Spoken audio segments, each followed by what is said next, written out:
너네들은 축복받았습니다. 경우의 수를 나에게 배우다니. 여기 경우의 수 부분이, 그러니까 니네들이 헷갈리는 거 있으면 나한테 다 질문해. 그러니까 경우의 수는 학생들마다 케바케지. 뭐냐면은 수학을 잘하는데 이상하게 경우의 수를 못하는 애들도 있어. 또는 수학을 대부분 뭐 함수나 방정식이나 이런 걸 못하는데 경우의 수만 희한하게 잘하는 애들 있어. 그런 애들은 무조건 문과로 가야죠. 경우의 수를 잘하는 애들은. 나중에 확통을 선택해서 경영경제학과 정도로 가는 거. 그런 방향도 생각해 볼 수 있고.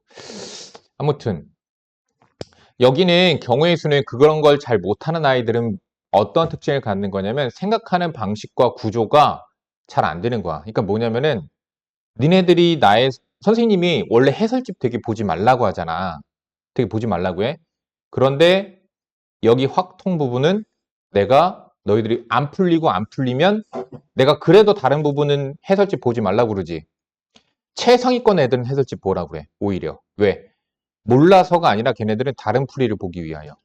근데 우리는 지금 배워나가는 유형학습을 하는 단계에서는 여기 경우의 수나 확률이나 이런 부분들은 너희들이 생각하는 구조를 배워야 되기 때문에 그렇기 때문에 해설지를 보는 걸 내가 어느 정도는 허용을 해. 다음. 너희들이 그 전에 개념 선생님에게 배웠을 때와는 약간 다를 수 있어.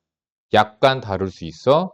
약간은 다를 수 있는데 그냥 내가 말하는 대로 따라오면 문제는 다 풀려. 선생님이 가르쳤던 문과 학생들 확통은 거의 다 맞았어. 이번에 수능에서도 거의 다 맞아. 그러니까 내가 얘기하는 대로 생각하는 구조가 그렇게 시작이 되어야 되는 거야. 일정 부분 외워야 되는 것도 있어. 일정 부분 어떤 것들은 외워야 되는 것들도 있거든. 그렇지? 자, 다음. 그래서 경우의 수를 들어가는데 합의 법칙. 니네들이 헷갈려하는 게 선생님 얘는 왜 더해요? 선생님 얘는 왜 곱해요? 그거 아직도 헷갈리는 사람. 안 헷갈려? 대단한데? 안 헷갈리니? 그럼 뭐 특별하게 설명하지 않을게요. 합의 법칙은 뭐냐면요. 너희들이 사건이 뭔지는 알지? 어떤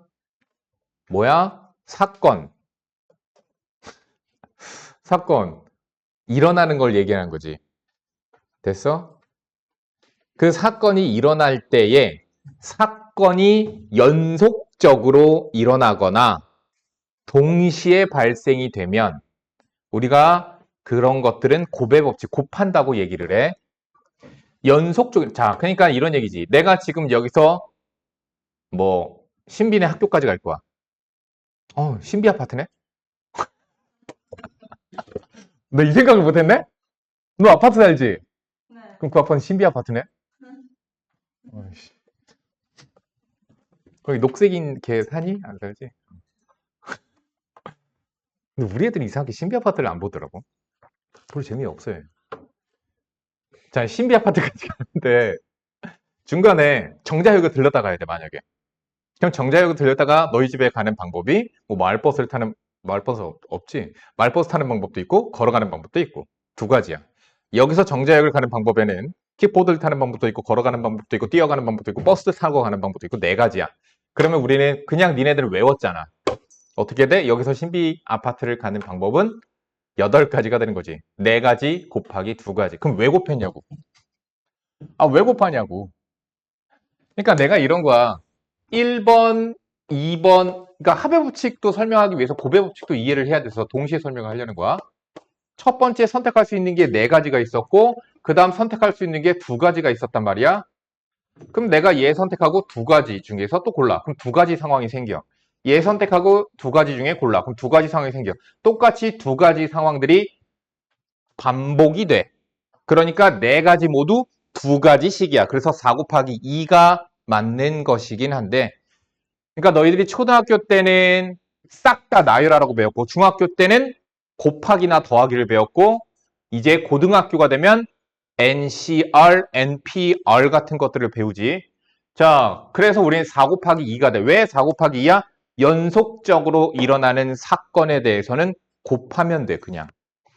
그러면 더하는 경우는 어떠한 경우냐면 방금 우리가 이걸 합의 법칙으로 설명할 수 있어. 1번 이용해서 신비 아파트까지 가는 방법은 두 가지. 2번을 이용하는 경우 두 가지. 3번을 이용하는 경우 역시나 신비 아파트 가는 방법이 두 가지. 4번을 이용하는 경우 역시나 두 가지. 그래서 두 개 더하기, 두 개 더하기, 두 개 더하기, 두 개. 그래서 총 몇 개? 8개가 되는 거야. 그러니까 똑같은데 생각하는 방식에 따라 다른 거야. 그러니까 합의 법칙과 고배 법칙 차이점은 뭐냐? 합의 법칙은 어떨 때 더했지? 케이스를 나눠서 생각할 땐 합이야. 그러니까 케이스 분류가 일어날 때는 무조건 합의 법칙이야. 케이스를 나눌 땐 더하면 돼. 동시에 일어나지 않는 상황이면 더하면 돼. 1번 버스 타고 일어나는 사건과 2번을 이용하는 경우의 사건이 동시에 발생되지 않아. 그치? 1번과 2번은 별개의 상황이잖아. 그러니까 케이스를 나눈 거야. 이렇게 케이스를 나누는 경우에는 더하는 거야. 그러니까 니네들이 지금까지와는 다르게 니네들 지금까지는 기본밖에 안 했어. 솔직히. 뭐야? 중학교 때 했던 경우의 수. 그럼 뭐야? 겁나 쉬운 거잖아. 다음.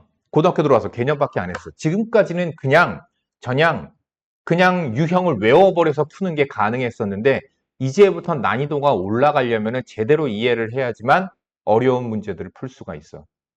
여기서 너네들 나중에 모의고사 보고 수능 볼 때에 확률과 통계를 선택하는 학생들도 있을 거야.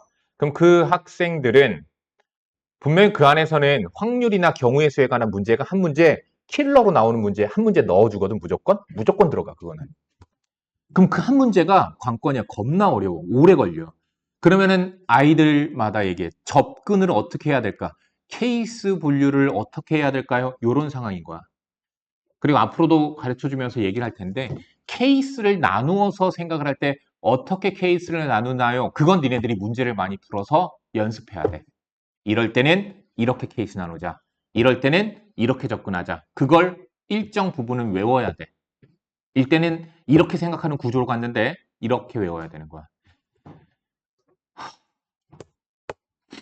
이해하냐 내 말? 저희 때는 다 통합, 뭐가? 통합으로 보잖아요, 수학을. 수학을 다 통합으로 보다니. 선택 과목이잖아. 니네. 확통 절대평가로 보잖아. 절대평가니까 선택하는 거잖아. 학교마다 달라. 어떤 학교는 그거를 필수로 넣어서 그냥 전교생이 다 하게끔. 어떤 학생들은 난 그렇게 알고 있는데 통합과 통합사회 다 이렇게 합쳐서 다 하는 거 아니에요? 통과 통사는 따로 있고 그 다음 과정이지. 물원, 뭐 화원 그렇게 있잖아. 근데 뭐 그것도 선택해요? 다 넣는 거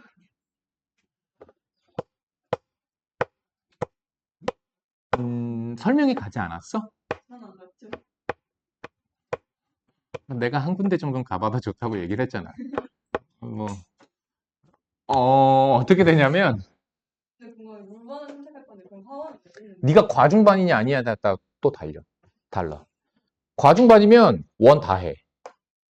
그러니까 과학의 이수 학점이 높은 거야. 그러니까 시수가 높은 거야. 그러면 너 내신 산출할 때에 니네들이 왜 기타 과목 뭐 있냐? 고등학교 때 기타 과목 뭐 있냐? 듣는 것 중에서 학교에서 있는 것 중에서 뭐 기술 과정이 고등학교도 있던가?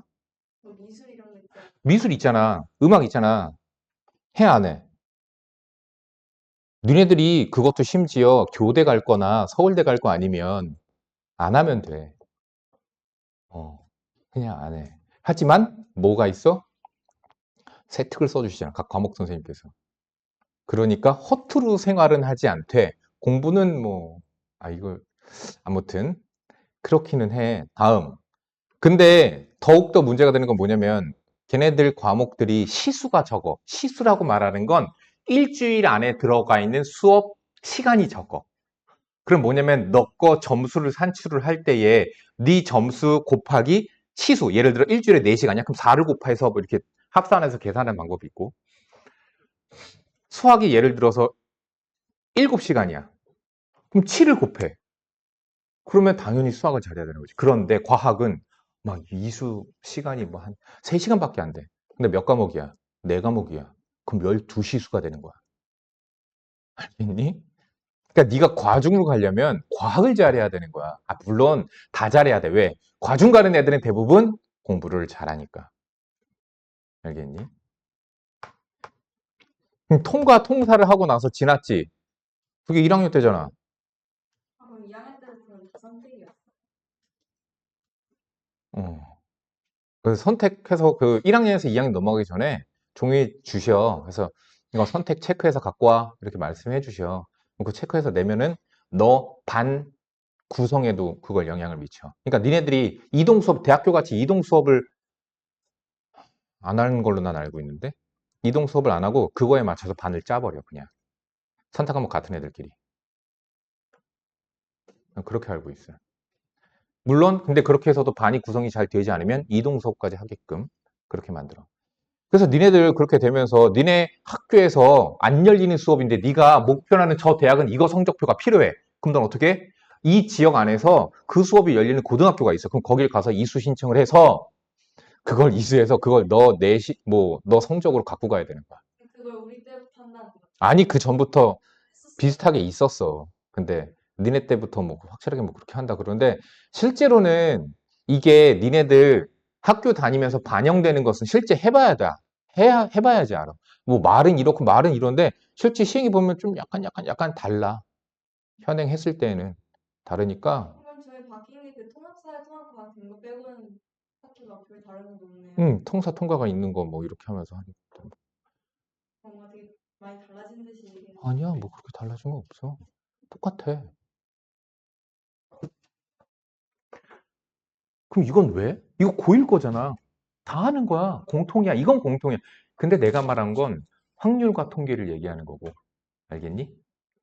확률과 통계를 하는 학교가 뭐 어떤 학교는 2학년 때 하는 학교도 있고 어떤 학교는 3학년 때 하는 학교도 있고 학교마다 달라요. 아시겠죠?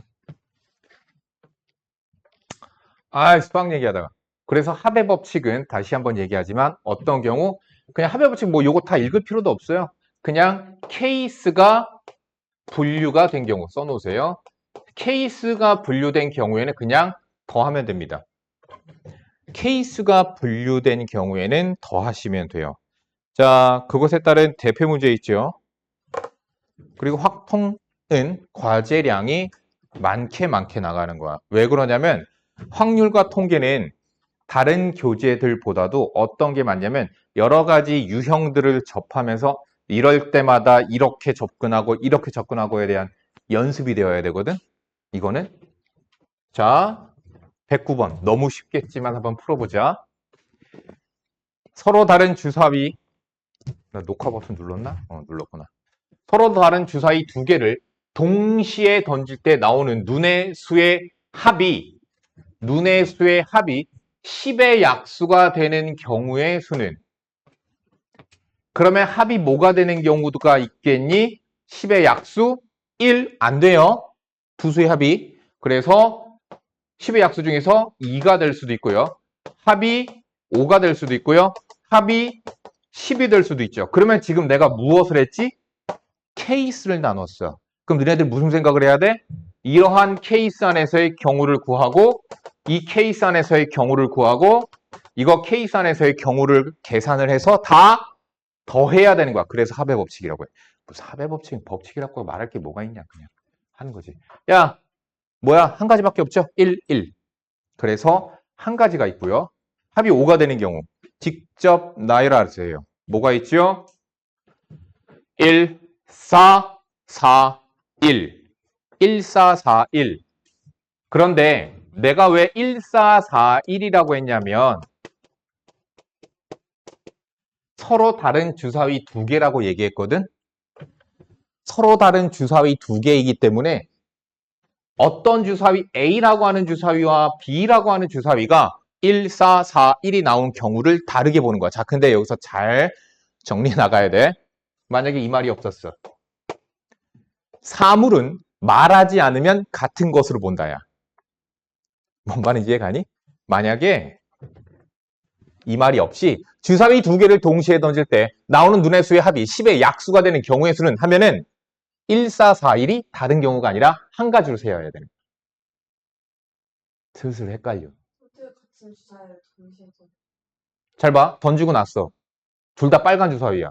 너 구별이 가, 안 가? 그러면 1, 4, 4, 1. 누가 1이고 누가 4인지 구별이 가요, 안 가요? 안 가지. 그러니까 한 가지가 되는 거야. 한 가지의 경우가 되는 거야. 그러니까 잘 들어. 내가 이런 거 하나하나 세세하게 설명해 줄 테니까 확통은 내 말대로만 하면 돼, 그냥. 자신 있게 얘기를 한다. 그러면은 만약에 이 말이 없으면 합이 5가 되는 경우의 수는 1, 4, 2, 3, 끝. 두 가지밖에 없는 거야.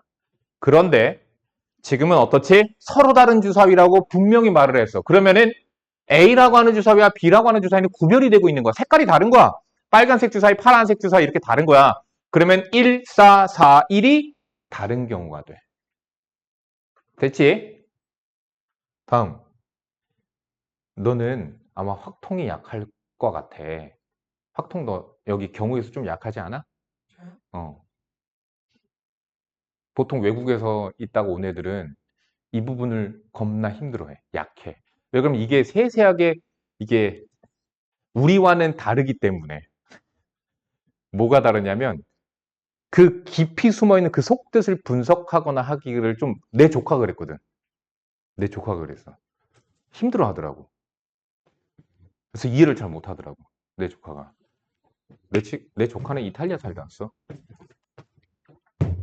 15년 살다 왔는데 힘들어 하더라고. 결국엔 공부 그만뒀어.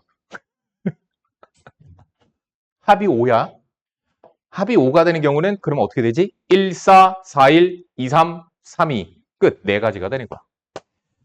됐지? 합이 10이 되는 경우는 직접 나열 한번 해보자. 뭐가 있죠? 5, 5. 그리고 나열을 해서 셀 때에도 또한 너희들이 어떠한 규칙 안에서 나열하는 게 좋거든. 선생님은 보통 앞에 게 가장 작은 수부터 나열을 해. 그래서 이렇게. 그리고 4, 6. 왜 그러냐면 나중 되면은 어려운 문제들 가면은 중복 발생되는 경우 있어. 그러니까 중복이 발생돼서 니가 한 번 더 세는 경우 있어. 다시. 또는 누락시키고 빼고 세는 경우가 있어. 직접 세야 되는데. 알겠니? 그러면 답이 확 달라지게 돼. 그래서 답은 지금 어떻게 돼요? 4, 6, 5, 5, 6, 4. 세 가지가 되니까 1 더하기 4 더하기 3이어서 정답은 8. 3번이 정답이에요. 자, 그런데 다시 한번 얘기한다. 이렇게 나열을 할 때에 어떠한 규칙을 너가 한 가지 생각해. 나는 습관이 어떠냐면은 맨 앞에 걸 가장 작은 수부터 보통은 나열을 해. 근데 이게 아니라 또 다른 문제들이 있거든. 거기서는 난 또 큰 거서부터 나열을 하기도 해. 그러니까 그런 규칙을 둬야지 나중에 빼먹거나 중복되는 경우를 최대한 줄일 수 있어요. 다음. 그러니까 하나만 덜 세도 어떻게 돼? 답은 틀려버리게 되는 거야. 하나만 더 세도 틀리고 덜 세도 틀려. 그러니까 경우의 수 확률이 문제가 어려운 거야. 자, 다시 한번 얘기한다. 언제 더한다? 케이스가 분류가 돼서 동시에 일어나는 사건이 아닐 때에는 그냥 다 더한다고 생각하면 돼. 다시 얘기할게. 동시에 발생되지 않으면, 즉 순차적으로 발생되지 않으면 그냥 나머지 다 더해버려. 또는 케이스 분류하지 않으면 다 곱해버려. 이런 거야. 케이스 분류하면 다 더하는 거야. 케이스가 분류가 됐죠. 그러니까 다 더한 거죠. 자, 그럼 이런 것을 가지고 어떤 문제들을 풀 수가 있느냐. 114번 요거 1114번 보세요. 자, 하나하나 배웁시다. 자, 직접 나열해서 셀 거거든요. 직접 나열해서 셀 거예요. 자, 방정식 x 플러스 2y 플러스 3z는 12라고 하는 방정식의 자연수해를 찾을 거야. 직접 나열해서 찾아야 돼. 그런데 여기다가 써놓자. 자, 방정식 옆에다 써놓자. 개수의 절대값이 큰 것부터 큰 것으로 해서 케이스를 나누어 주시면 됩니다. 또는 차수가 다른 경우에 다시 얘기한다. 니네들이 나중에는 x제곱 플러스 y는 112가 되는 자연수의 개수를 구하여라 이렇게 나왔어. 그러면 개수가 큰 게 아니라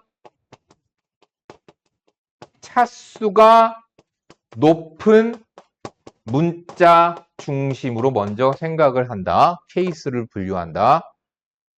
너 졸기 말해봐. 이씨, 또 졸려고 그래, 너. 그거 병이야. 진짜야, 진심. 수학 수업만 딱 시작하면, 우리 누나가 공부 전체가 그랬어. 아닌데? 너 항상 그랬는데? 근데 나는 그게 6시에서 8시 사이거든? 근데 그때 난 때마침 딱 수업을 하잖아. 그래서 잠이 안 와. 근데 집에서 쉬는 날엔 6시에서 8시 되면 막 병든 닦아서 막 이러면서 살아. 그런 것도 있는데 안 자려고 노력해야지. 자, 여기 봐. 자, 그러면 여기서 잘 봐. 개수가 가장 큰 문자가 누구지? Z야. 그래서 Z 먼저 생각하는 거야.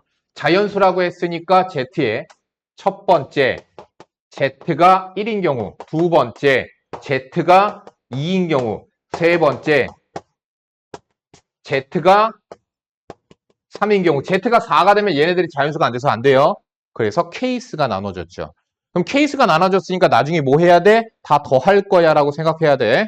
자, Z에 1을 집어넣으세요. 그럼 Z가 3이니까 3 넘어가서 빼니까 뭐가 되죠? X 플러스 2Y가 9가 되는 경우입니다. 자, 그러면 그 다음으로 개수가 큰 놈이 누구죠? Y예요. Y의 개수가 2이기 때문에 더 크기 때문에 Y 중심으로 생각하는 거야. 잘 봐. 잘 봐. X, Y를 집어넣자. Y에 뭐 집어넣어요? 1 집어넣어요. 난 작은 것부터 넣는다고. 자, Y에다가 1 집어넣었다. 그럼 2가 넘어가서 빼니까 X는 7이 되죠. Y에다가 2를 넣었다. 4가 넘어가서 빼니까 5가 되죠. 나중에 얘네들 난이도 올라가고 확통 쪽으로 넘어가면 그 다음 안 써. 중약. 왜? 이거에서 나열되는 것 또한 규칙성이 보이거든. 그래서 그렇게 하고 말아버려 그냥. 3 들어가죠. 3이 6 넘어가서 빼니까 3이죠. 4 들어가죠. 4, 2, 8이니까 1이죠. 그래서 4가지가 있습니다.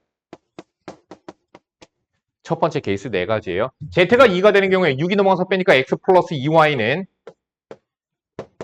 6이 됩니다. 그래서 X 플러스 2Y가 6이기 때문에 Y에다가 집어넣자. 1 집어넣었죠. 4입니다. Y에다가 2 집어넣죠. 2입니다. Y에다가 3 집어넣 안 되죠. 그래서 2가지가 되는 거죠. Z가 3입니다. 3, 3은 9가 넘어가니까 X 플러스 2Y가 3이 되고요. 1,1밖에 없습니다. 자, 그래서 1가지가 되죠. 자, 케이스가 분류가 됐는데 1가지, 2가지, 4가지. 따라서 정답은 7가지. 5번이 그래서 정답이 된다. 자, 이 유형에서 너희들이 배워야 될 건 뭐다? 방정식의 해나 이런 것들을 구할 때에는 우리가 어떻게 하자? 개수가 큰 놈을 중심으로 먼저 생각한다야. 개수가 큰 놈 또는 차수가 높은 놈을 먼저 생각하자야. 부등식. 나열해봐. 나열해보면서 니네들이 해보고. 그러니까 이런 것들 118번 이런 거 우리가 활용을 해야 될 거 아니야. 1,000원짜리 지폐가 8장이 있대. 5,000원짜리 지폐가 5장이 있대. 10,000원짜리 지폐 2장이 있대. 그걸 가지고 23,000원을 지불하는 그 23,000원은 자, 1,000원짜리가 X장 더하기 5,000원짜리 Y장 더하기 10,000원짜리 Z장 합쳐서 23,000원. 근데 X는 들어갈 수 있는 숫자가 누구서부터 누구까지? 0 들어가도 돼요. 그쵸? 8가지. Y는 0 이상 5 이하. Z는 0 이상 2 이하. 그렇게 해서 직접 나열해서 되는 거야. 자, 그럼 여기서는 케이스 분류를 누굴 가지고 해야 되니? 동희야? 그렇죠. Z의 개수가 많이니까. 그치? 그러니까 Z 가지고 케이스 분류해서 직접 센다야. 넘어갑시다. 이제 곱의 법칙이에요. 자, 곱의 법칙. 저기 밑줄 치세요. 동시에 또는 연속하여 사건이 일어나는 경우에요. 동시에 사건이 발생되면. 그러니까 니네들 그것도 있어. 잘 봐. 솔직히 니네들 옷이 되게 많잖아. 선생님 예전에 지금 그 학생은 수리논술을 보고 대학을 갔어. 내가 어떤 애 대치동에서 가르칠 때, 내가 얘기했던 것 같은데, 대치동에서 가르칠 때 내가 걔를 진짜 예비고일 때부터 가르쳤다.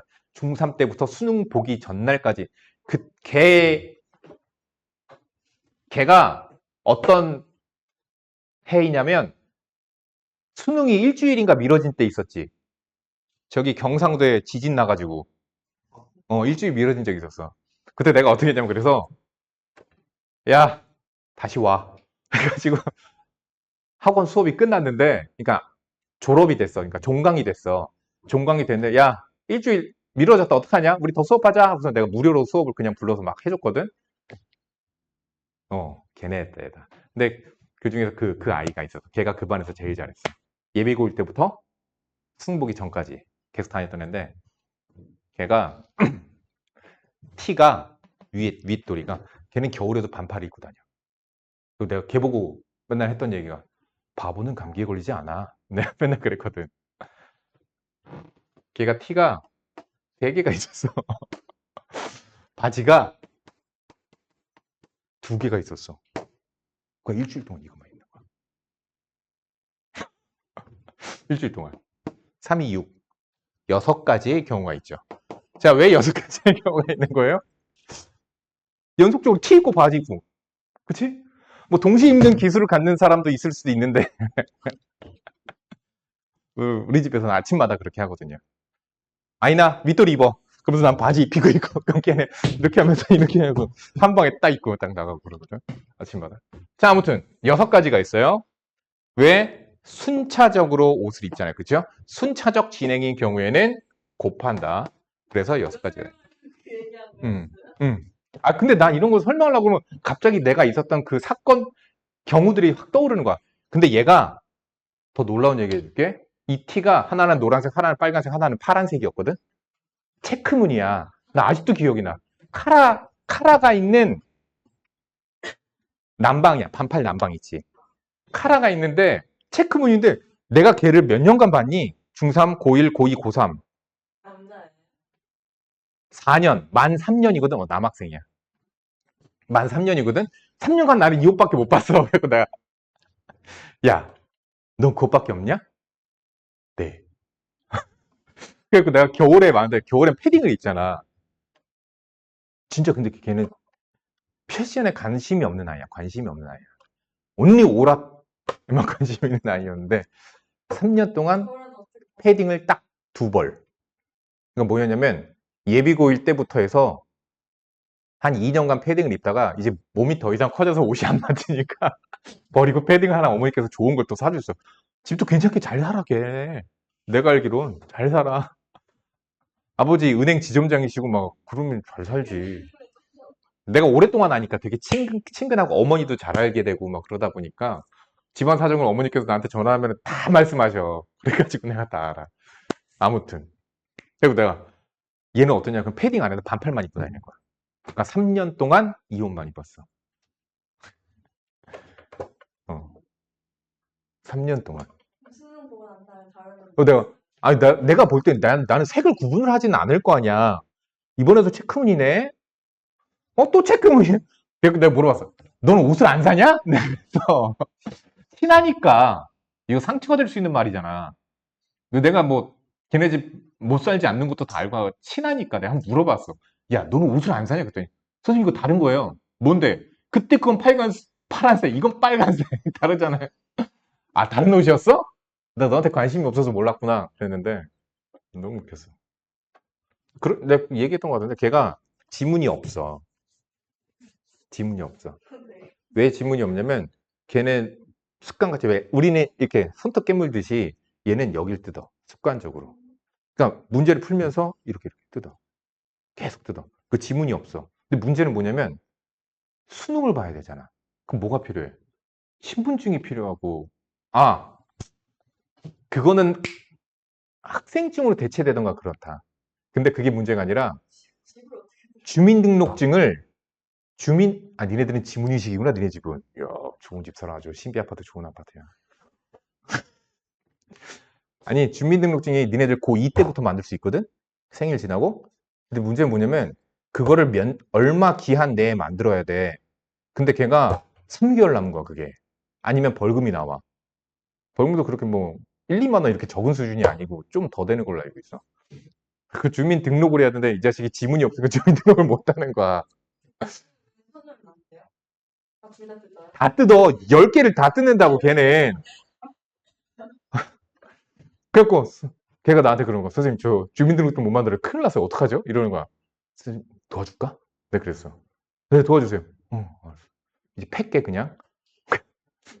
그래갖고, 맨날 팼어. 일로 와. 걔는 나한테 학원에 오자마자 손부터 보이는 거야. 손을 딱 보여줘. 이거 깠네? 일로 와. 몽둥이로 막 때렸어. 근데 그러면서, 어머니한테 말을 했어. 어머님, 지문 제가 한번 만들어 볼게요. 그러니까 어머님도 아셔. 내가 때리는 걸. 한 손만 안 뜯으면 돼요. 10손가락 다 찍어야 돼. 니네 모르는구나. 주민등록증을 만드는 데에는 엄지손가락밖에 안 하거든? 근데 센터 가서 첫 주민등록증을 만들 때에 주민센터 가서 만들 때 10손가락 지문을 다 찍어.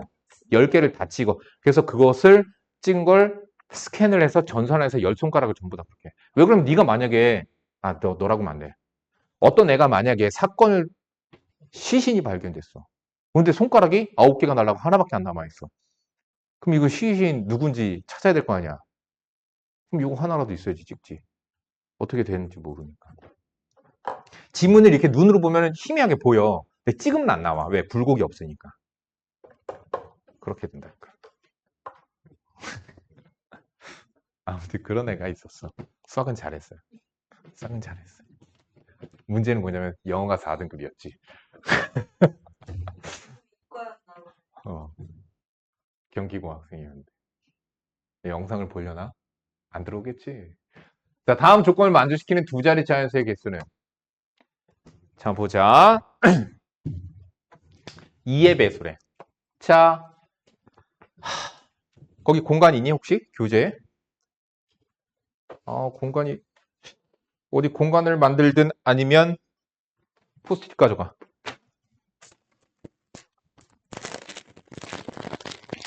필기해야 될 거 있어. 너네들 이거는 저기 내용 명제 쪽에도 이어지거든? 자,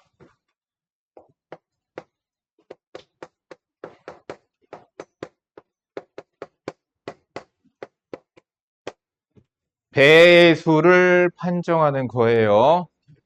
이게 사실 이 문제들이랑 완전히 이어지는 건 아닌데 어차피 알고 넘어가야 되니까 그냥 이번에 필기하고 넘어가자. 자, 첫 번째 뭐가 있죠? 2의 배수. 우리는 짝수라고도 부르죠. 어떤 특징을 갖죠? 편하게 먹으라고. 니네들 먹으라고 사는 거야.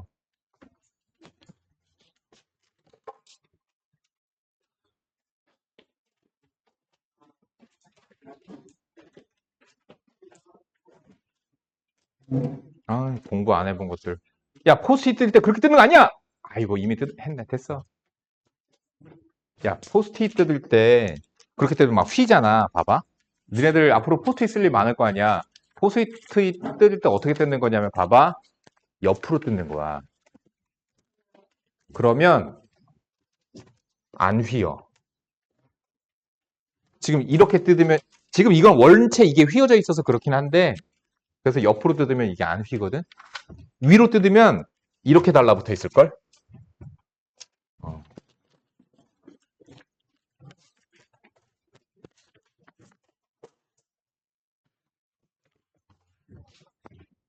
자, 1의 자리가 짝수가 되면 되는 거죠. 3의 배수예요.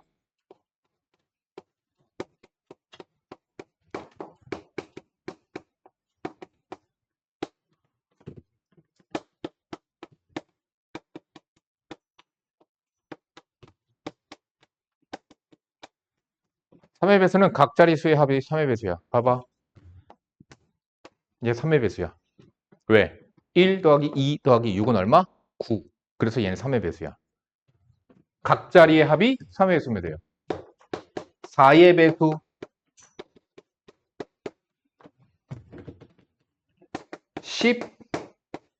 11의 자리가 4의 배수이면 됩니다. 그러니까 무슨 얘기냐면은 여기 봐. 앞에 뭐 모르겠어. 근데 마지막 11의 자리가 24야. 24는 4의 배수지. 그러면 이 수는 4의 배수야. 그러니까 11의 자리가 4의 배수이면 돼요. 5의 배수 설명 안 해도 되죠? 모르면은 비읍시옷이고요. 6의 배수는요. 6의 배수는 2의 배수이면서 4의 배수여야 돼. 그럼 3의 배수여야 돼. 2의 배수이면서 3의 배수이어야 되니까 뭐가 되는 거야? 각 자리의 합이 3의 배수이면서 그리고 어때야 돼야 돼? 1의 자리가 짝수이면 돼요. 참고로 나는 짝수 0 또한 짝수로 치고 있는 거다. 난 0도 짝수로 치고 있는 거야. 4의 배수 뭐라 하지? 11의 자리가 4의 배수. 7의 배수는 하지 않습니다. 판정할 수 없어요. 대학 과정이에요. 수학과 안 갈 거잖아. 이건 뭐 신경 쓰지 마. 8의 배수는요.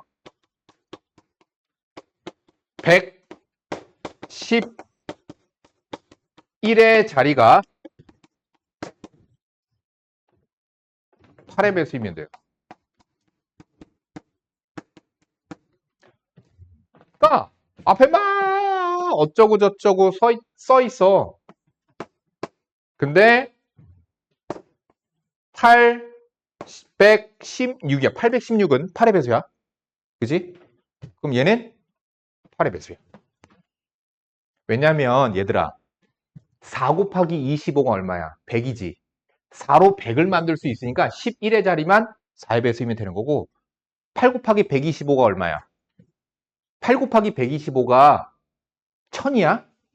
그러니까 8은 배수 중에서 1000이 있으니까 111의 자리만 8의 배수이면 나머지는 그냥 8의 배수가 되는 거야. 9의 배수예요?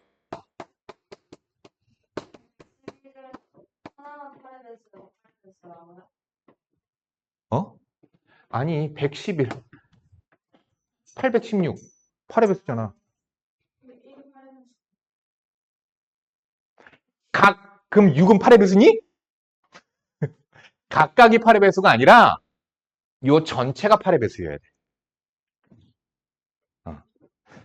128 얘 8의 배수야. 여기 있지? 이런 식으로 8의 배수가 되어야 돼. 자, 9의 배수는요. 각 자리의 합이 이거 상식으로 알고 있으셔야 돼요. 고등과정 나갈 때.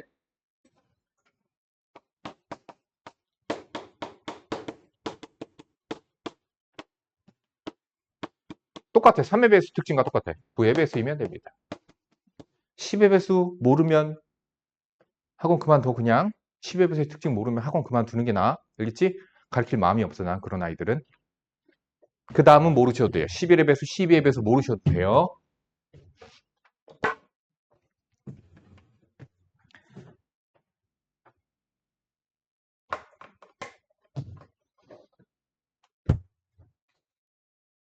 자,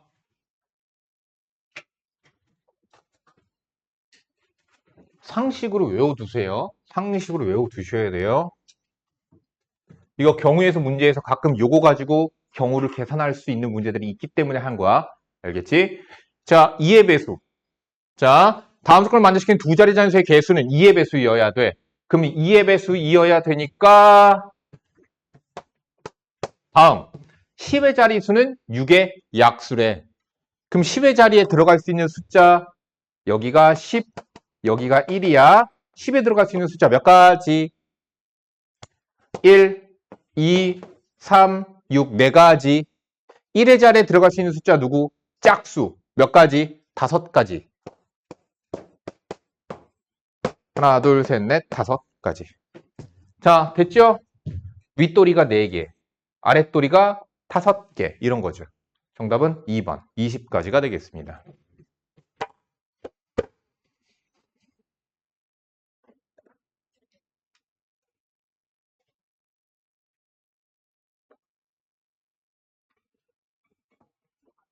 자, 전개에서 나오는 항의 개수. 야, 너네들 이거 중학교 때 맨 처음에 배웠던 거 생각을 해봐. 이거 전개할 줄 알지? 그럼 니네들이 이걸 풀어오라고 하면 뭐 하는지 아니? 이걸 전개해서 직접 세서 와. 근데 정답 그냥 바로 얘기할게. 1번이야. 3, 4, 12. 12가지 종류가 나오게 돼. 근데 단 어떤 경우야? 앞에 괄호와 뒤에 괄호에 문자가 겹치는 게 없어야 돼. 야, 여기 봐. 니네들 알잖아. 이거 전개하면 항 몇 가지 나와?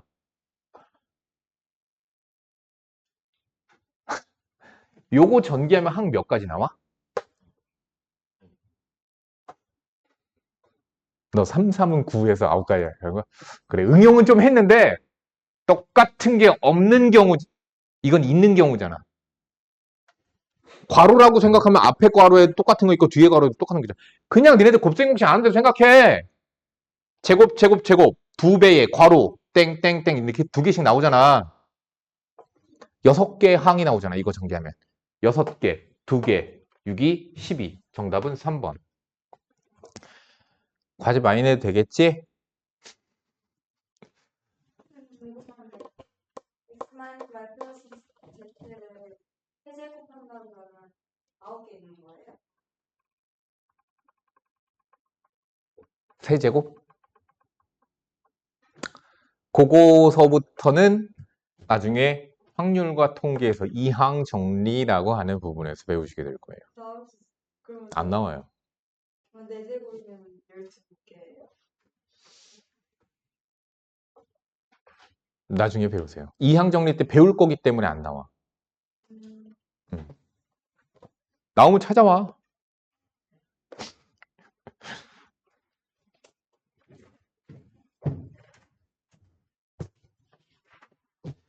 자, 127번. 10의 자리의 수는 3의 배수이고, 1의 자리의 수는 홀수인 설명 안 해도 되겠죠? 이건 여러분들이 충분히 계산할 수 있어요.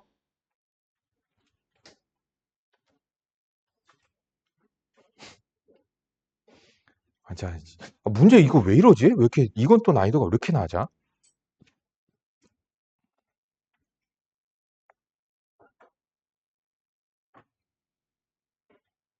다른 거 설명할 거? 없어. 넘어가.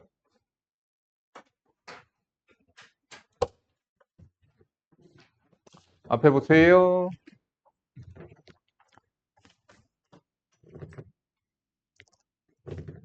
잘 봐. 여기 봐.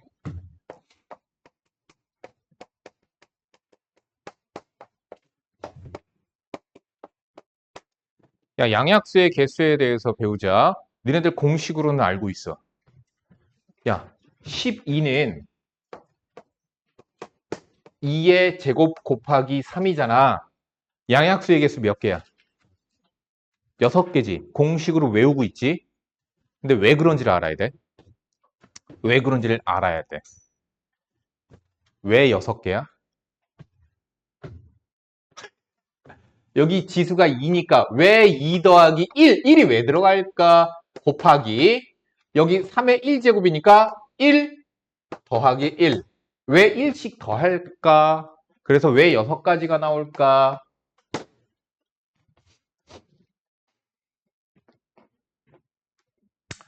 자, 잘 보세요. 왜 그런지 설명해 볼게요. 10의 약수를 다 표현을 해보자. 그러면 12의 약수는 1이 있고요, 2가 있고요, 3이 있고요, 4, 6, 12. 그래서 6개가 나와. 그러면 1은 얘가 갖고 있는 얘네들, 소인수라고 부르는 애들, 얘네들을 가지고 표현을 하면 2의 0제곱 곱하기 3의 0제곱, 2의 1제곱 곱하기 3의 0제곱, 2의 0제곱 곱하기 3의 1제곱, 2의 제곱 곱하기 3의 0제곱, 2의 1제곱 곱하기 3의 1제곱, 2의 제곱 곱하기 3의 1제곱이야. 그래서 6가지야. 자, 이렇게 되는 거야. 어떤 A라고 하는 숫자가 있었는데 얘가 A의 N제곱 곱하기 B의 M제곱, 여기서 A와 B는 소수. 됐지? 이렇게 소인수로 분해가 되어 있을 때, 소인수 분해가 되어 있을 때 얘의 양약수의 개수는, 얘의 약수들은 우리가 어떻게 표현할 수가 있냐면 A의 몇 제곱, B의 몇 제곱으로 표현하게 돼. 됐니? 그럼 여기에 들어갈 수 있는 숫자가 누구야? 0부터 n까지의 숫자가 들어갈 수 있지. 여기에 누구 들어갈 수 있어? 0부터 m까지의 숫자가 들어갈 수 있지. 그럼 여기에 들어갈 수 있는 숫자는 몇 가지? n 플러스 1가지. 그럼 여기에 들어갈 수 있는 숫자는 몇 가지? n 플러스 1가지. 그래서 이렇게 되는 거야. 1은 그러면 왜 생긴 거야? 그렇지. 0 때문에 생긴 거야. 여기까지 이해가 가니?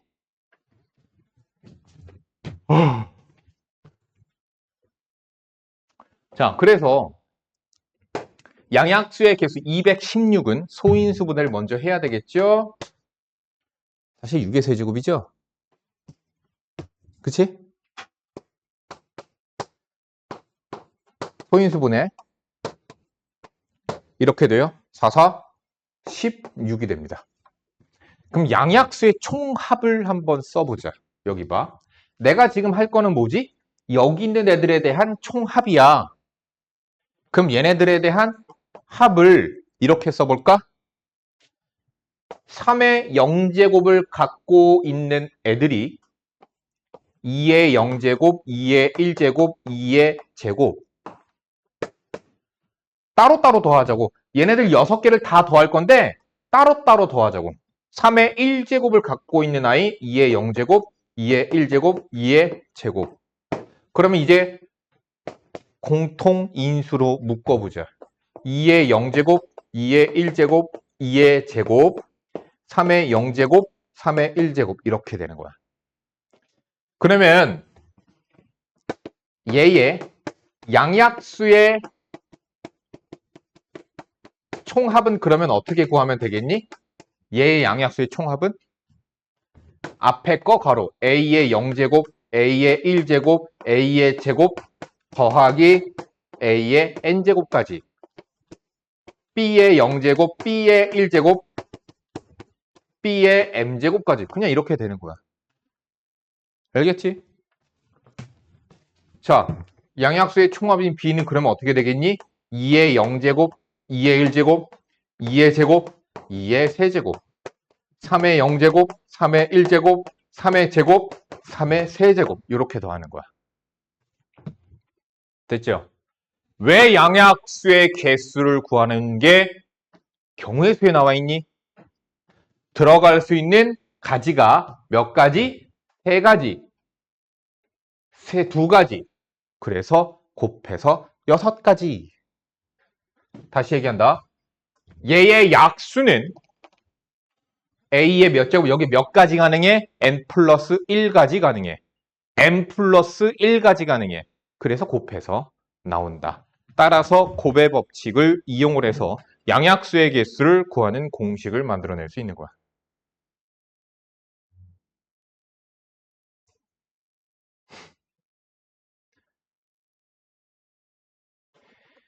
이거 한번 해보자 그래.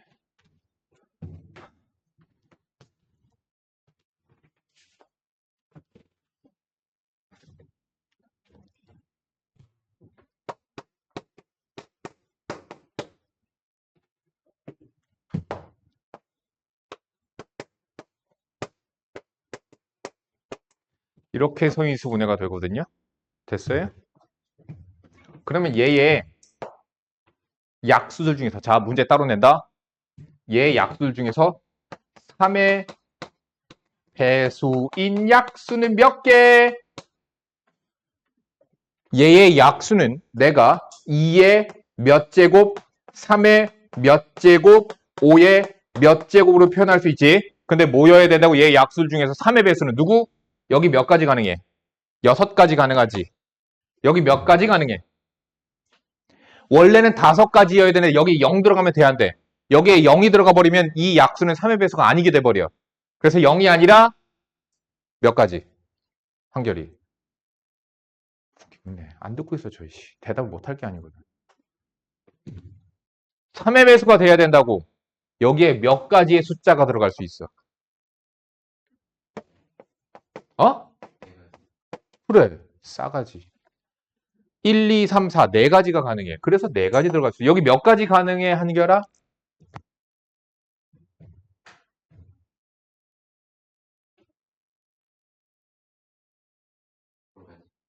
두 가지.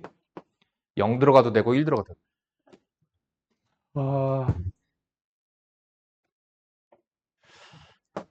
그래서 48가지가 있어요. 그래야지 3의 배수가 된다니까. 그런데 잠깐만, 이게 정답일까? 땡이 아니라 맞네. 이게 정답이네요. 정답이네요. 자, 아무튼 5의 배수니까 여러분들이 알아서 구하시고요. 자, 보세요. 자, 이거 설명 잘 들어. 이거 어려워. 이거 설명 잘 들어야 돼.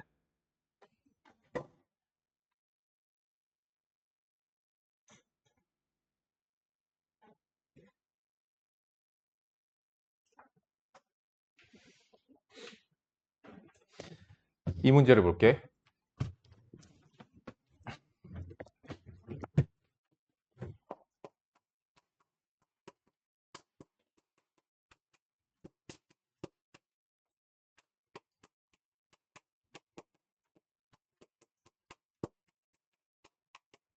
필기. 이건 필기 하셔야 돼요. 지불 방법과 지불 가능 금액. 선생님, 뭐가 달라요? 이런 생각 들지 않니?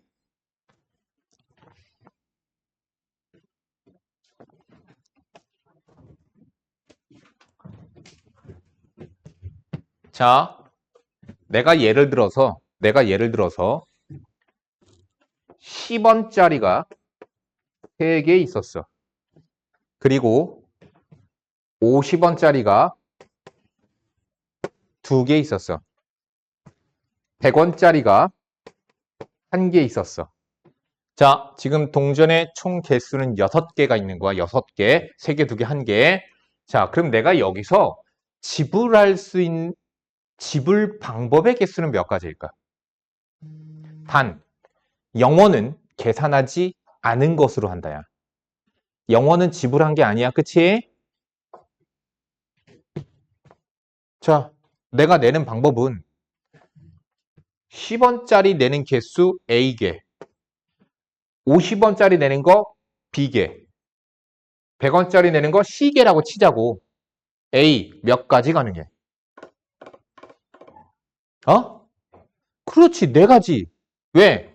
안 내는 거, 1개 내는 거, 2개 내는 거, 3개 내는 거. 그래서 4가지가 있어요. 그럼 50원짜리를 지불하는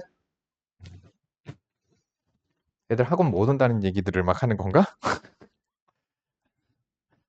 오늘 니네들 결석자가 이렇게 있지.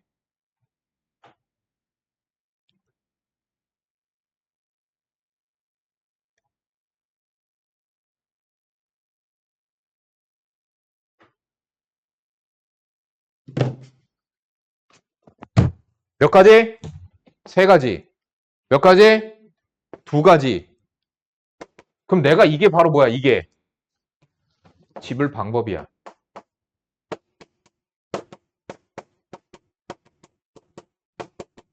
자, 근데 잠깐만 봐봐.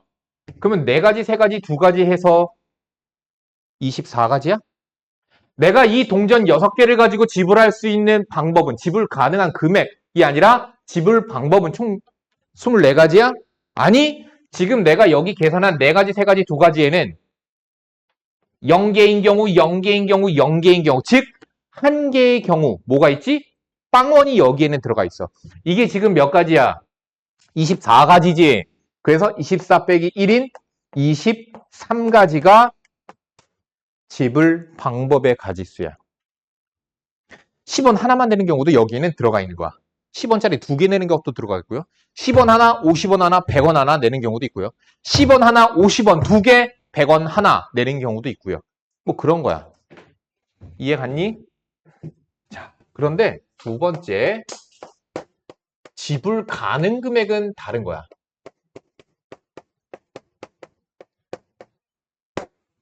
어떤 문제가 발생이 될까? 어떤 문제가 발생이 될까? 그래, 하품한 신비야. 어떤 문제가 발생이 될까? 지불 방법, 지불 가능 금액, 뭐가 다를까? 잘 봐. 내가, 선생님, 얘도 23가지 아니에요? 그냥 내가 돈 있는 걸로 내는 방법의 수가 바로 내가 지불 가능한 금액 아니에요? 아니야, 달라. 왜 그럴까? 내가 지금 100원을 지불하자고 해. 그럼 100원을 지불할 건데 50원짜리 2개로 내는 방법과 100원짜리 하나 내는 방법이 있지. 서로 다른 경우지. 지불 방법에선 그게 달라요. 지불하는 방법에서는 50원짜리를 2개 내는 경우와 100원짜리를 하나 내는 경우가 똑같은 상황이 되는 거야. 지불 가능 금액에선. 내가 지불할 수 있는 지불 가능 금액은 50원짜리 2개와 50원짜리 2개의 상황과 100원짜리 1개의 상황이 둘이 같은 상황이 되는 거예요. 그러면 일단 상식적으로 생각해봐. 23가지보다 많겠니? 적겠니? 적어. 얘를 23가지라고 하면 중복이 발생된 거야. 왜? 50원짜리 2개 내는 경우랑 100원짜리 하나 내는 경우가 중복해서 발생이 됐거든. 그러면 어떻게 중복이 될까? 심지어 그럼 선생님 한 개만 빼면 되지 않나요? 그러면 22가지가 정답 아니야? 아니야. 왜 아니냐? 잘 봐. 내가 110원을 지불할 거야. 그럼 50원짜리 2개랑 10원짜리 하나, 100원짜리 하나랑 10원짜리 하나. 그것도 중복되는 거잖아. 자, 그래서 지불 가능 금액에선 우리가 그러니까 니네들 경우의 수랑 이런 것들 배울 때 가장 어려운 게 뭐냐면은 중복이 발생될 때 그 중복을 어떻게 처리할까가 중요한 거야. 지금 중복 발생되지. 그래서 중복을 발생되지 않게끔 야 중복 발생이 돼서 그래서 우리는 무엇을 할 거냐? 자, 선생님이 이번에 베트남을 갈 때 베트남 갈 때 돈을 환전해야 되겠죠. 환전을 할 겁니다. 환전을 하면 발생이 되지 않아요. 무슨 얘기냐? 나는 지금 100원짜리를 전부 다 50원짜리로 환전한다. 자, 환전을 어떻게 환전한다? 큰 금액을 작은 금액으로 환전합니다. 그럼 중복이 발생되지 않아. 어떻게 생각한다? 50원짜리가 몇 개 있다고 생각하면 돼? 4개 있다고 생각하고 계산하면 돼. 자, 그래서 환전을 하니까 10원짜리가 3개가 됐고요. 50원짜리가 4개가 되는 거예요. 선생님, 그럼 50원짜리도 10원짜리로 환전해야 되지 않아요? 야, 지금 여기선 중복 발생 돼, 안 돼? 안 되거든. 10원짜리가 3개밖에 없으니까 10원짜리가 50원을 못 만든다고 그래서 50원짜리를 10원짜리로 환전하지 않아. 여기서부터. 그럼 선생님, 만약에 얘도 5개 있었으면 어떻게 해요? 그럼 얘 다시 또 환전해야 돼. 환전하고 환전하는 거야. 이해가 냐? 이해가? 그러니까 예를 들어서 10원짜리가 6개 있대. 그럼 50원 만들 수 있지. 50원짜리 2개 있대. 100원짜리 1개 있대. 그럼 어떻게 해야 돼? 100원짜리 환전해서 50원짜리가 4개가 되고 10원짜리 6개인데요. 또 중복 발생되네? 그래서 50원짜리 4개를 전부 다 10원짜리로 환전을 해. 그러면 200원이니까 10원짜리가 26가지가 돼. 그럼 내가 지불 가능 금액은 총 몇 가지가 돼? 27 빼기 1. 아니 그냥 26이라고 하면 돼. 10원짜리가 26개 있으니까 내는 방법은 26가지지 뭐. 자, 이해가냐?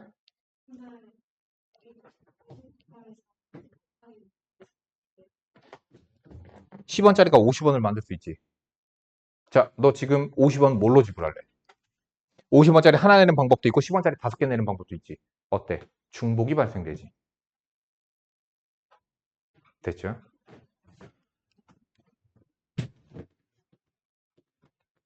자, 그럼 이제 환전 멈춰도 되는 거야.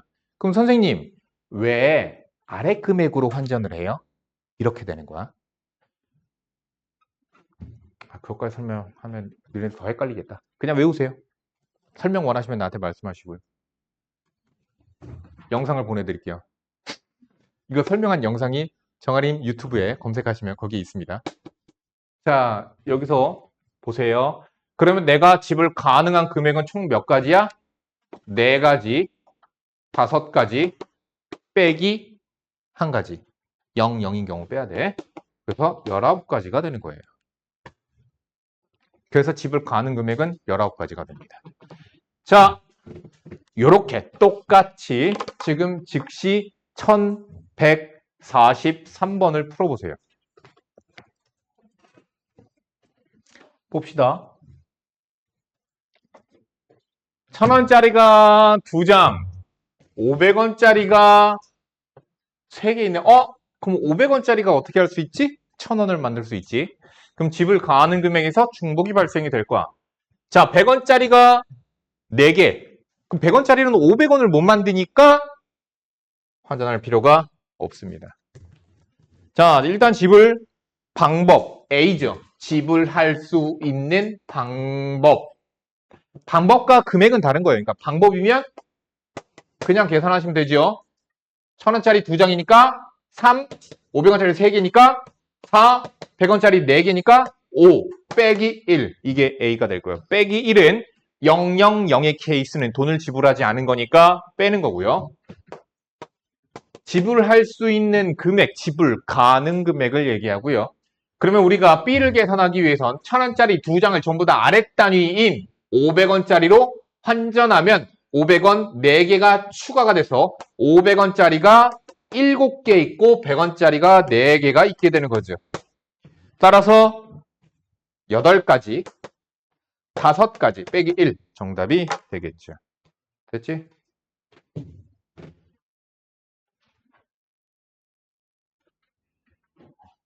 자, 도로만 겁나 잘하잖아. 니네.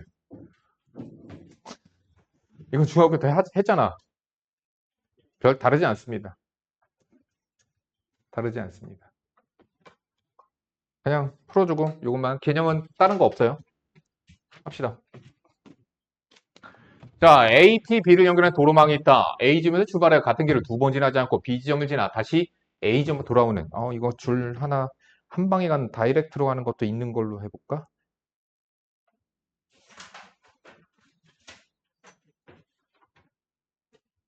오케이. 이거 보자. 케이스 나눠야 되는 놈으로 보자. 그림과 같이 세 지점 P, Q, R을 연결하는 도로망이 있다. P 지점을 출발하여 R 지점으로 가는 방법의 수는 단, 한 번 지나간 지점은 다시 지나가지 않는다. 어떻게 되죠? P에서 R 지점으로 한 방에 가는 방법이 있고요. P, Q, R 이렇게 되는 거예요. 자, P에서 R로 한 방에 가는 방법 몇 가지? 2가지. P, Q, R로 가는 거 3, 3은 9가지. 둘이 더해서 11가지 정답. 왜 더하는지는 이해 가죠? 케이스를 분류했으니까 더하는 거예요.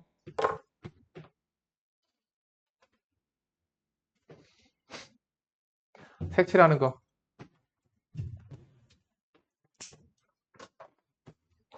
앞에 봐.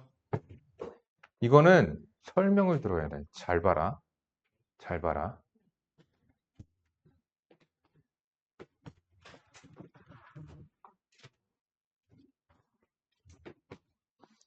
음...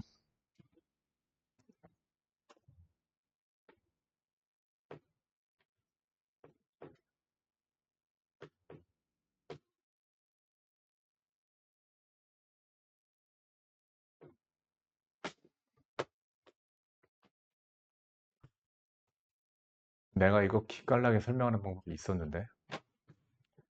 기똥차게 설명하는 방법이 있었는데. 대칭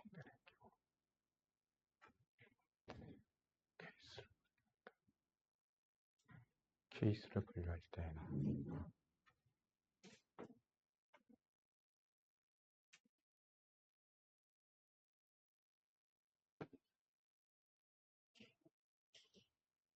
자, 일단 봅시다.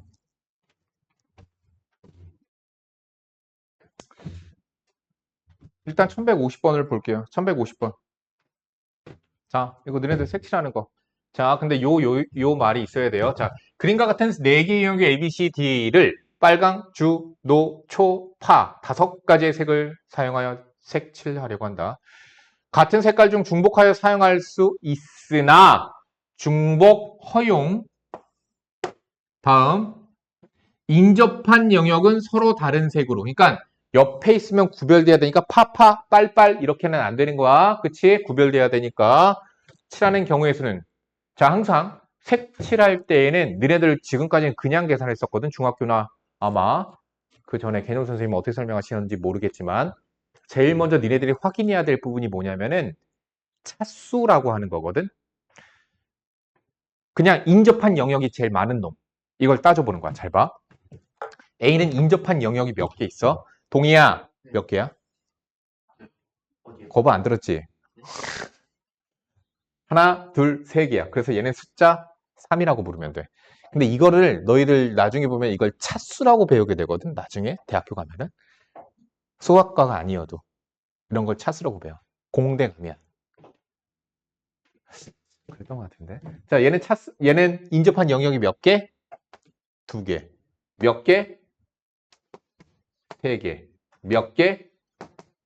2개. 됐니? 그러면은 인접한 영역이 가장 많은 놈을 가지고 계산을 해 주시면 되는데 여기 잘 봐봐. 얘랑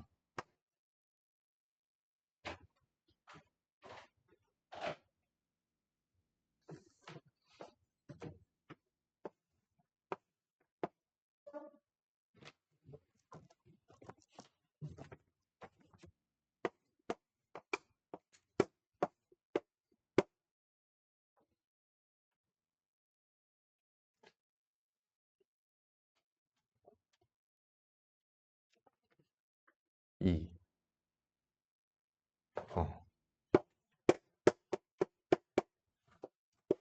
똑같은 거 이해 가니?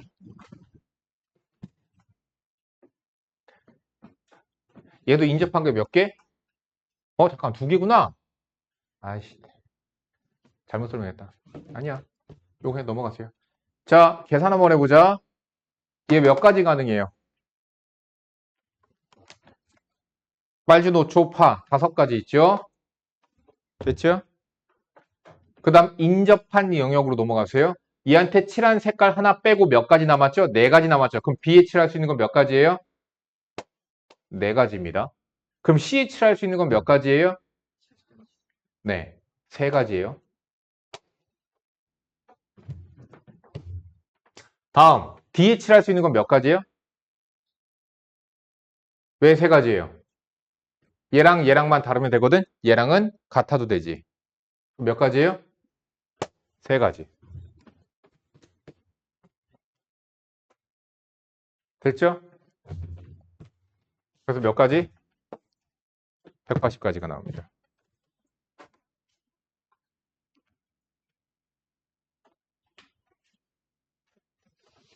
같은 경우, 다른 경우.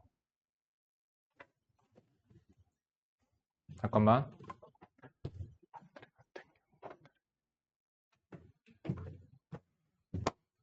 같은 경우.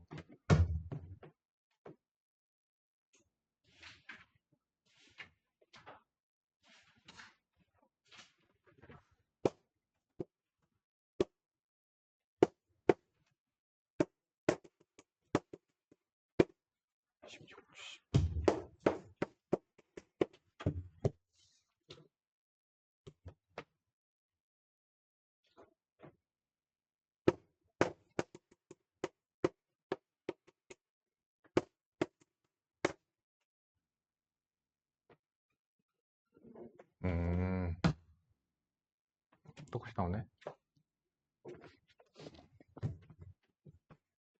다음 넘어가세요. 어디가 있을까? 오케이. 아, 얘 왜 이렇게 만들어 놨지?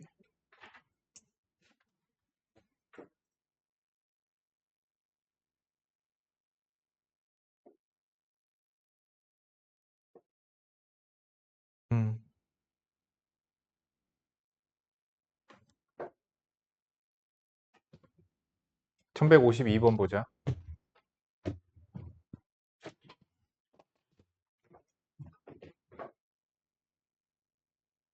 얘 보자. 그림과 같은 5개의 영역 A, B, C, D, E를 서로 다른 6가지의 색을 사용하여 칠하려고 한다. 같은 색을 중복하여 사용할 수 있으나 변을 공유하는, 즉 인접한 영역은 서로 다른 색으로 칠하여 구분하려고 할 때 색 칠하는 방법의 수를 구하시오. 제일 먼저 확인해야 될 부분 뭐라고? 인접한 거 4개. 1개, 1개, 1개, 1개야. 인접한 영역의 개수가 그래. 그럼 누구부터 칠해야 돼? 2부터 칠해야 되는 거 이해 가지? 오케이? 그럼 2에 칠할 거 몇 가지? 6가지. 다음, 개로부터 옆으로 나아가면 되는 거야. 인접한 영역이 제일 많은 놈부터 하는 거야. A부터 하는 거 아니야.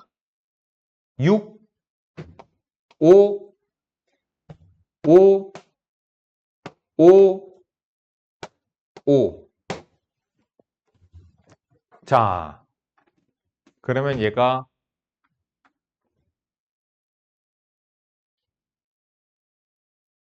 정답 확인 한번 해볼래?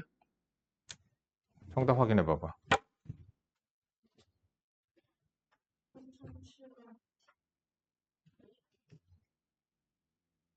어? 3750이라고? 이거 다 곱하면 얼마야? 인접한 영역의 개수가 많은 게 같은 거. 중복 발생되는 거 어디 있지? 잠깐만. 3개, 3개, 3개, 3개.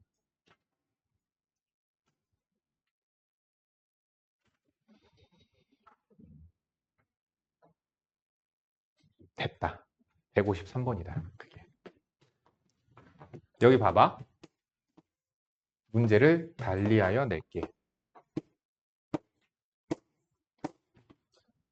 보세요.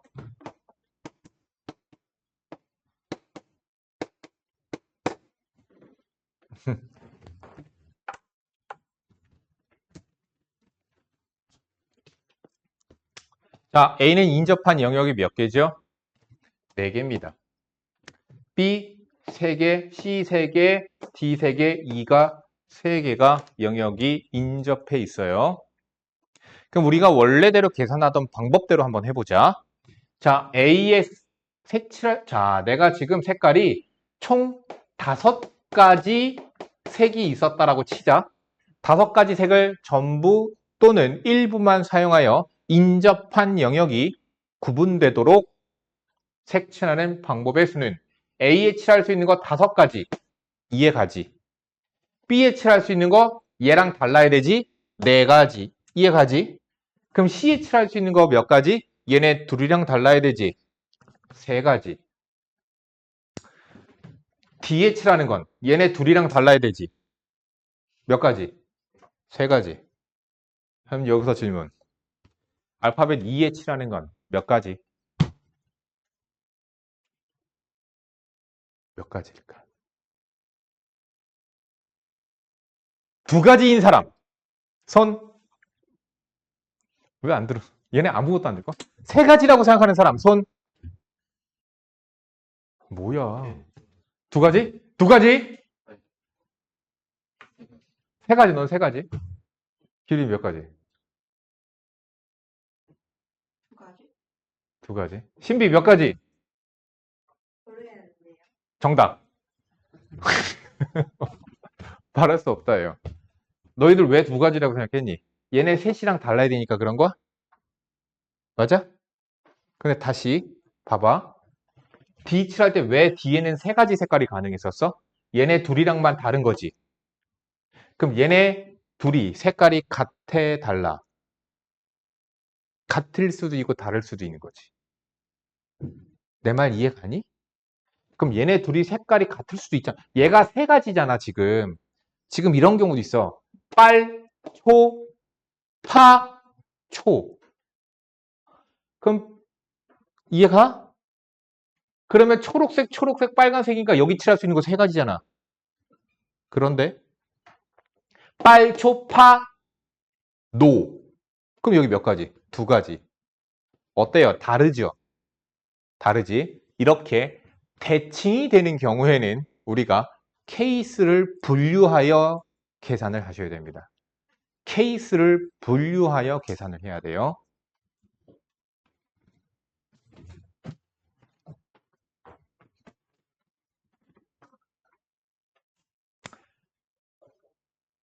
해보자. 그럼 어떻게 하면 될까? 여기서 대칭되는 두 문자를 아무거나 골라도 돼요.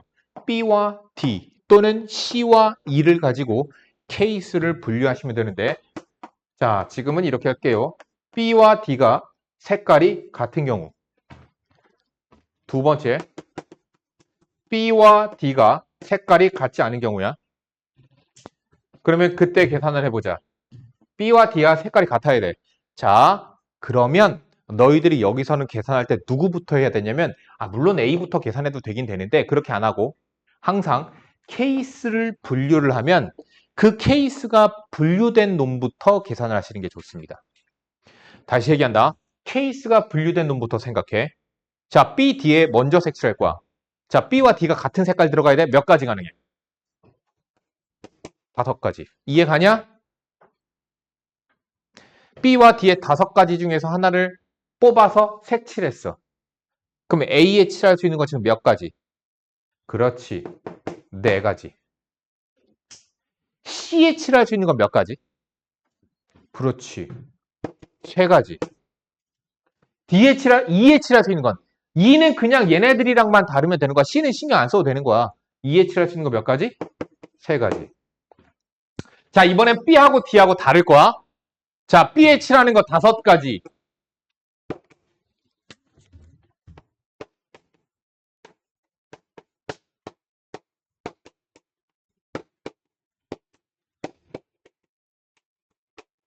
D에 칠하는 거 몇 가지? 달라야 된다는 색깔이? 4가지. 그럼 A에 칠하는 거 몇 가지? B, D랑 달라야 되지? 3가지. C에 칠하는 거 몇 가지? 2가지. E에 칠하는 거 2가지.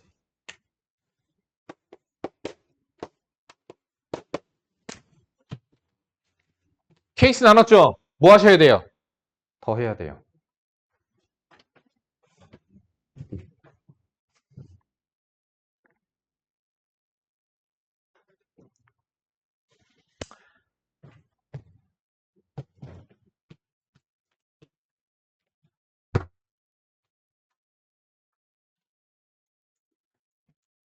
자, 153번 지금 풀어봐.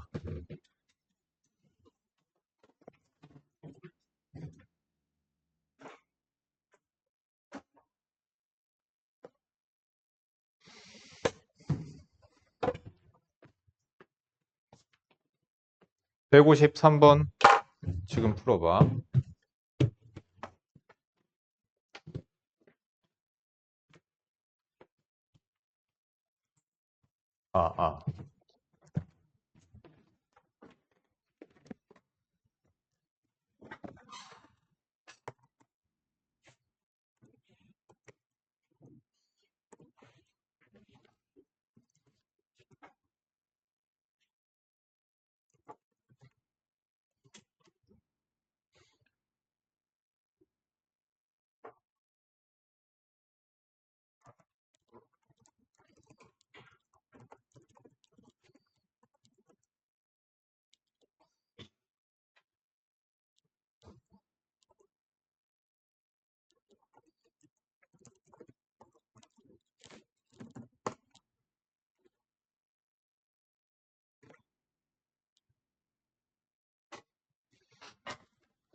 자, 보자.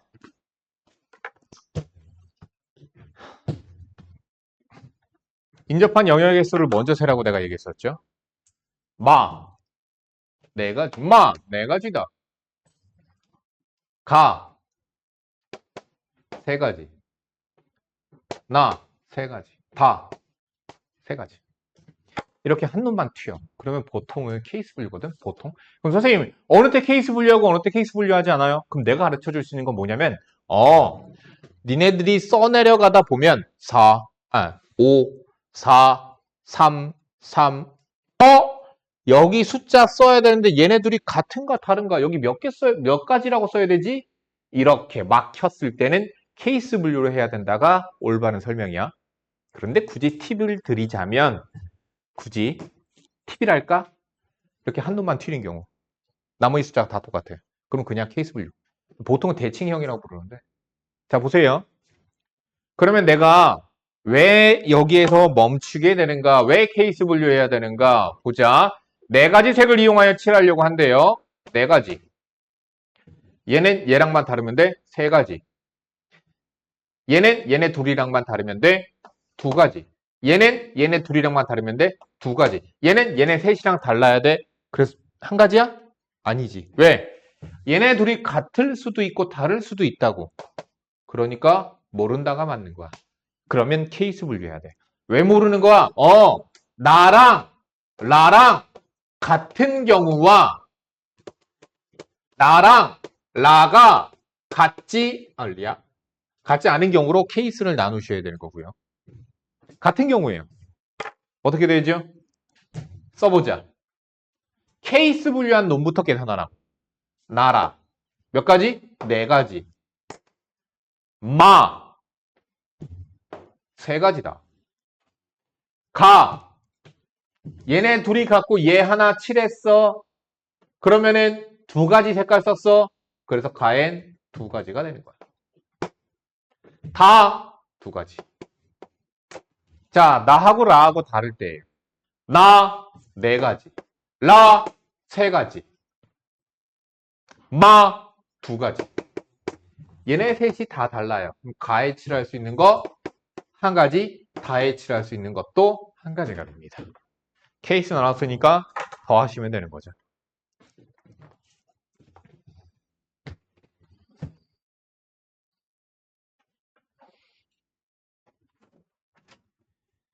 잘 봐.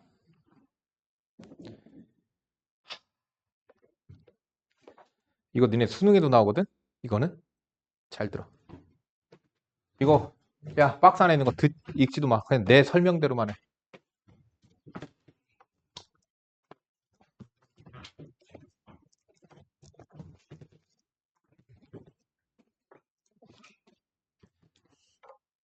자.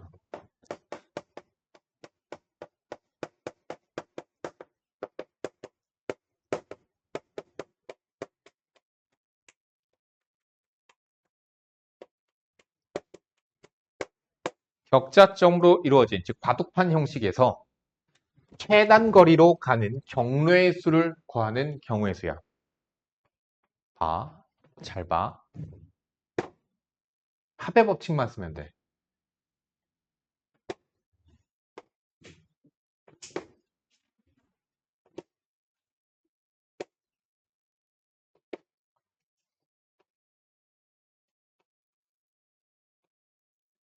자, 등간격입니다. 등간격이요. 간격이 전부 다 동일해요. 내가 A에서 B까지 가고자 해. 그 오른쪽으로 몇 칸 가야 돼? 하나, 둘, 셋, 넷, 다섯 칸 가야 되고 위로 몇 칸 가야 돼? 네 칸을 가야 돼. 그래서 A에서 B로 가는 최단 경로의 수를 구하는 거야. 그러면 잘 봐. 이거 나중에 수능 때까지 확통 때까지 이걸로 똑같이 설명할 거니까. 나한테 배울지 안 배울지 모르겠으니까 봐. 야, 내가 A에서 여기로 가는 방법은 몇 가지야? 최단 거리로 가는 것. 이렇게 오는 거지. 그래서 한 가지야. A에서 여기 가는 거 몇 가지? 여기. 한 가지야. 한 가지고, 한 가지야. 다시. A에서 여기 오는 방법 한 가지야. 어떻게 오는 거? 그냥 이렇게 오는 거. A에서 여기 가는 방법 한 가지. 한 가지. 그러면 그 격자점에다가 A에서부터 그곳까지 최단 거리로 오는 경로의 숫자를 써주세요. 한 가지. 됐죠?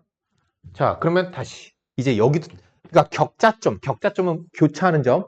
그 격자점에다가 숫자를 다 써내려가면 마지막에 최종적으로 B로 가는 최단 경로의 수를 구할 수 있어. 이거 배웠었니?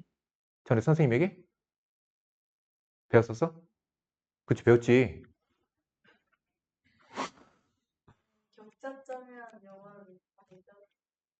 그럼 몰라도 되지. 야, 봐! 그럼 A에서 여기로 가는 경로는 몇 가지야?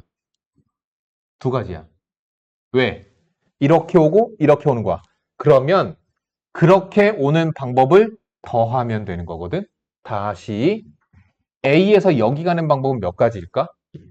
최단 경로인 경우야. 직접 세볼게. 한 가지. 근데 잘 봐. A에서 여기 가는 방법이 몇 가지야? 두 가지지. 그럼 여기서 여기 가는 방법은 몇 가지야? 이렇게 가는 것밖에 없지. 한 가지밖에 없지. 그래서 두 가지랑 한 가지를 더해서 세 가지가 되는 거야. A에서 여기로 가려면 어떻게 가야 돼? 여기 격자점에서 가거나 여기 격자점에서 갈 거야. 따라서 둘이 더한 3이 된다. 따라서 둘이 더한 4가 되고요. 5가 됩니다.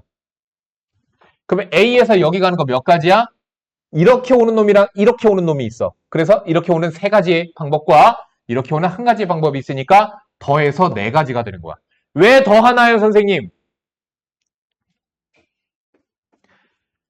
신비 아파트에 가려고 하는데 여기서 정자역 가는 방법이 뭐 정자역 가서 가는 방법이 있어. 그럼 정자역 가는 거 네 가지 있어. 내가 순회역 갔다 신비 아파트 가. 뭐 그렇게 하면 바보 같은 짓이긴 하지만 그러면 순회역 갔으면 세 가지가 있어. 그럼 신비 아파트 가는 방법은 총 몇 가지야? 네 가지, 세 가지, 일곱 가지. 이렇게 되는 거 아니야. 이해가 가? 그래서 더한다고. 봐.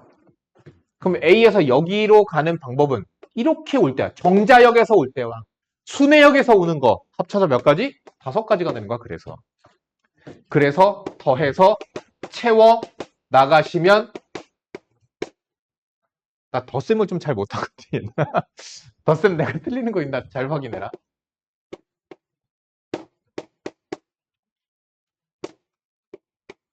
좀 숫자 이상한데 이거 맞나? 35, 70, 126 보기 중에 있냐? 아 이거 보기가 왜 있어? 내가 만든 건데. 그래서 A에서 B로 가는 경로의 수는 126가지가 되는 거야. 자, 나중에 확률과 통계를 배우시면 다른 방법도 배우시거든요. 이게 아니라 다른 방법도 있는 걸 배워. 근데 그건 그때 배우세요. 자, 다시 이번에 문제를 바꿔보자. 응용력을 길러야지.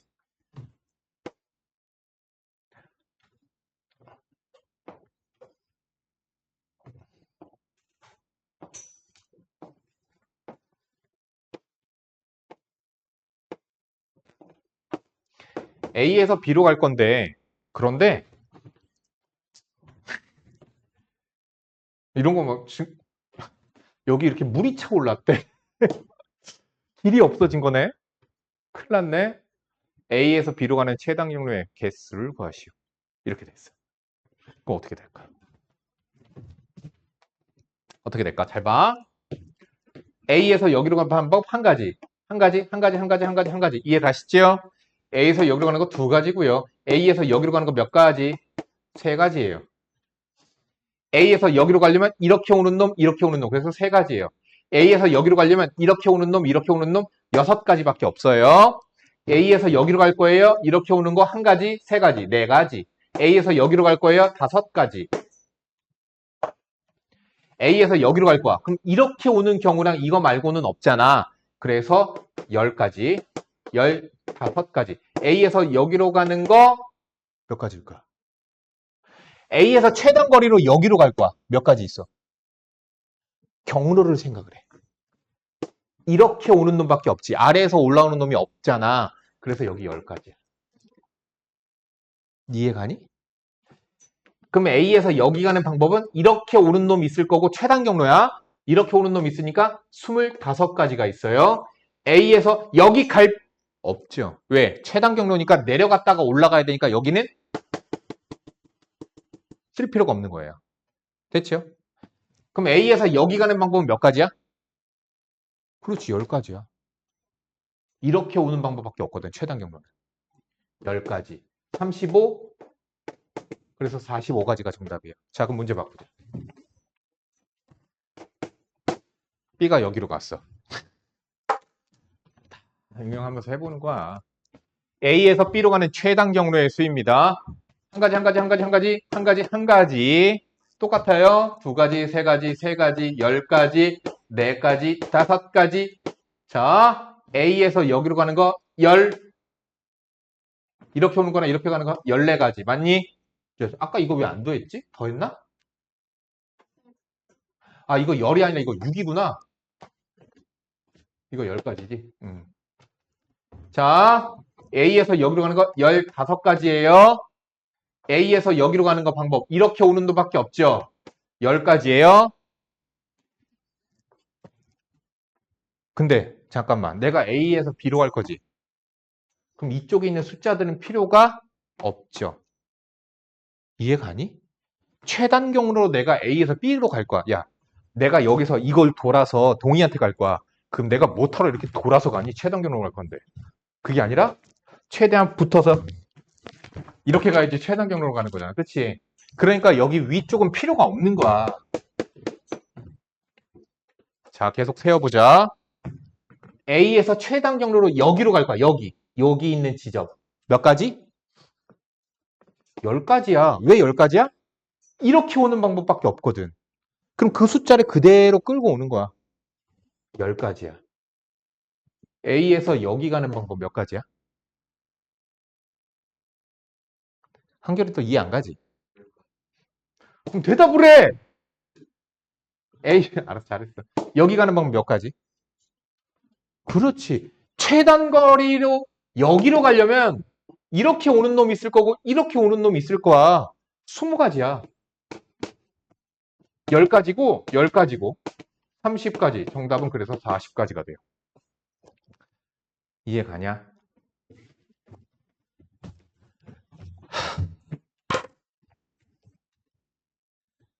다시 마지막 요거 설명하고 집에 갈 거야.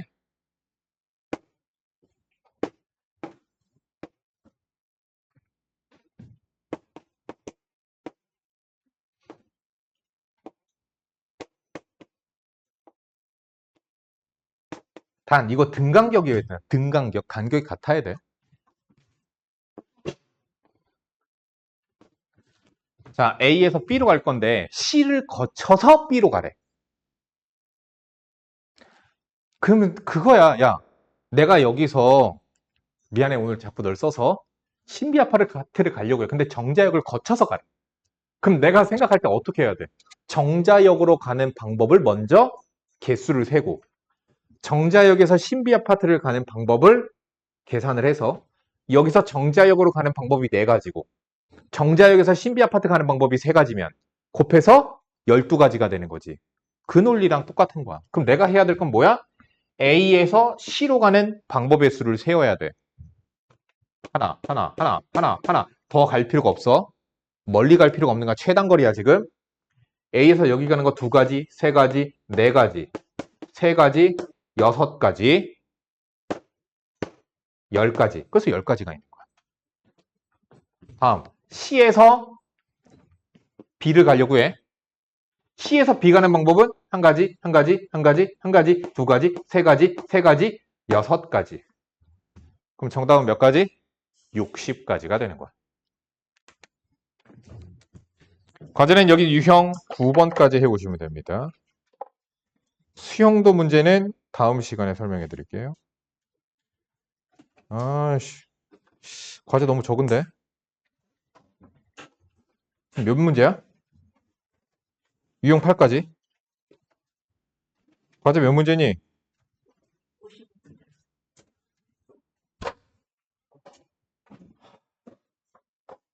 근데 뒤에 내신 문제를 유형 10만 빼고 푸는 건가? 풀어와. 수형도 문제만 빼고. 자, 그럼 내신 잡는 거의 펴봐. 176번 빼.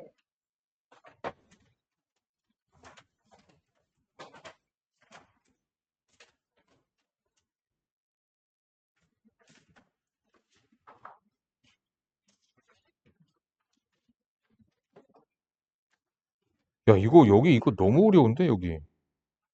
너희들 이거 못 풀 텐데.